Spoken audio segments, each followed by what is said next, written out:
सध्या सोशल मीडियावर एका खासदाराचा व्हिडिओ जोरदार व्हायरल होतोय। या व्हिडिओमध्ये हे खासदार चक्क डिलिव्हरी बॉयच्या भूमिकेत दिसतात। पाठीवर बॅग, अंगावर युनिफॉर्म आणि डोक्यावर हेल्मेट घालून ते स्कूटीवर पार्सल डिलिव्हरी करताना दिसतात। कोणते हे खासदार आणि डिलिव्हरी बॉय बनून फिरण्यामागचा त्यांचा उद्देश काय आहे जाणून घेऊया थोडक्यात। गिग कामगारांचे प्रश्न सध्या ऐरणीवर असतानाच हा व्हिडिओ चर्चेत आलाय। कामाचा ताण, कमी मोबदला आणि सुरक्षिततेचा अभाव यामुळे डिलिव्हरी पार्टनर्स अडचणीत आहेत।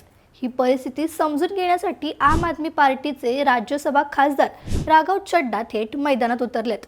ब्लिंकिटचा युनिफॉर्म घालून त्यांनी एक दिवस डिलिव्हरी पार्टनर म्हणून काम केलं। बोर्डरूम पासून दूर जमिनीवर असं म्हणत त्यांनी हा अनुभव शेअर केलाय। हा व्हिडिओ सध्या सोशल मीडियावर तुफान व्हायरल होत असून नेटकऱ्यांच्या प्रतिक्रियाही येत आहेत। मग तुम्हाला राघव चड्डा यांच्या डिलिव्हरी बॉयच्या भूमिकेबद्दल काय वाटतं? तुमचं मत आम्हाला कमेंट्समध्ये सांगा आणि तुम्ही हा व्हिडिओ पाहिला की नाही हेही सांगा आणि थोडक्यातला फॉलो करा। बातमी म्हणजे थोडक्यात।